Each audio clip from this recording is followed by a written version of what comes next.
ವರ್ಷ ಆಯ್ತು ಹೋಗಿದೆ ಸರ್ ನಾವು ಲೆಟ್ರು ಕೊಟ್ಟಿದ್ದೀವಿ ಅರವಿಂದ್ ಸಾಹೇಬರು ಫೋನ್ ಮಾಡಿ ಕಾಪಿದ್ದಾರೆ. ಇದು ಮೊದಲ ಕಾಲದಲ್ಲಿ ಡಿ ಸಿ ಅವರು ಆರ್ಡರ್ ಮಾಡಿದ್ದಾರೆ. ಇಷ್ಟಾಗಿ ಒಂದು 18 ನೋಡ್ರೆ ಭಾಳ ಸಂತೋಷ ಆಯ್ತು ನನಗೆ. ಎಲ್ಲ ಕ್ಲೋಸ್ ಮಾಡಿಬಿಟ್ಟಿದ್ದಾರೆ. ತಾಲೂಕು ಆಫೀಸಲ್ಲಿ ಯಾರೂ ಬರೋಲ್ಲ, ಎಲ್ಲ ಹೊರಗಡೆ ಇದ್ದು ಹೋಗ್ತಾರೆ.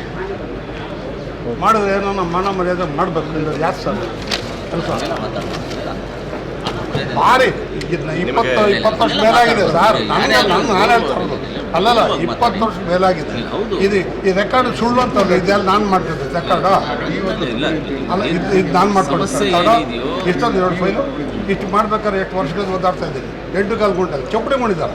ಆ ದಾರಿ ಮಿಡ್ಸೋಕ್ಕಾಗಲಿಲ್ಲ ಅಂದರೆ ಕಲ್ ತೆಗ್ಸೋಕ್ಕಾಗಲಿಲ್ಲ. ಹೋಗ್ಲೇ ಕೋಲಾರ ಮನೆ ಕೆರೆ ಸರ್, ಆ ಗುಪ್ತಾ ಕಾಲೇಜ್ ಇದೆಯಲ್ಲ, ಅಲ್ಲಿ 1 ಕಾಲು ಗುಂಟ ಅಡ್ಮಿಷನ್ ಆಗಿದೆ. ಅಡ್ಮಿಷನ್ ರೆಕಾರ್ಡ್ ಎಲ್ಲ ಇದೆ, ಡಿ ಸಿ ಆರ್ಡರ್ ಇದೆ, ಲೋಕಾಯುಕ್ತ ಆರ್ಡರ್ ಇದೆ. ಇಷ್ಟೆಲ್ಲ ಇದ್ಕೊಂಡು ಒಂದು ಆ ಕಲ್ಲುಗಳು ತೆಗ್ಸೋಕ್ಕಾಗಲಿಲ್ಲ.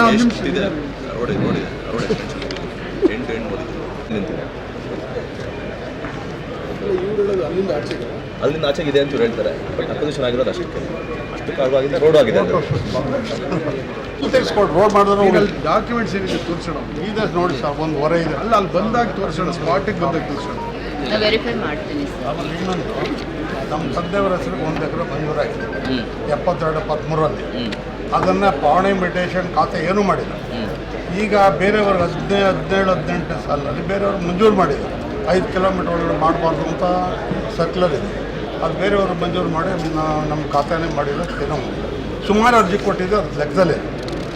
ಆಫೀಸ್ ತಿರುಗೋದು ಒಂದೇ ಕೆಲಸ ಇದೆ ನೋಡಿ, ರೆಕಾರ್ಡ್ ಇದೆ. ಹೈಕೋರ್ಟಲ್ಲಿ ಕೇಸ್ ಇತ್ತು ಸರ್. ಹೈಕೋರ್ಟಲ್ಲಿ ಕೇಸ್ಗೆ ನಾನೇ ಇವ್ರೇನು ಕೊಟ್ಟಿದ್ದಾರೆ ಡಾಕ್ಯುಮೆಂಟ್ಸ್, ಅದರ ಪ್ರಕಾರ ನಮ್ಮ ಇದಾಗಿದೆ. ಖಾತಾ ಮಾಡಬೇಕು ಇವರಿಗೆ. 53 ಫಾರಂ ನಂಬರ್ ಹಾಕಿದ್ದಾರೆ. ಅದ್ರ ಬಗ್ಗೆ ಅವರು ಡೈರೆಕ್ಷನ್ ಕೊಟ್ಟು ಅದು ಮಾಡಿಲ್ಲ. ಇವರು NBW ಇಶ್ಯೂ ಆಯಿತು. ಅದಕ್ಕೋಸ್ಕರ ನನ್ನ ಮಗ ಮಾಡ್ತೀನಿ. ನನ್ನ ಮಗ ಎಲ್ಲಿದ್ದಾರೆ? ನನ್ನ ಮಗ ಇದ್ದಾರೆ. ನಾನು ಸುಳ್ಳು ಹೇಳ್ತೀನಿ.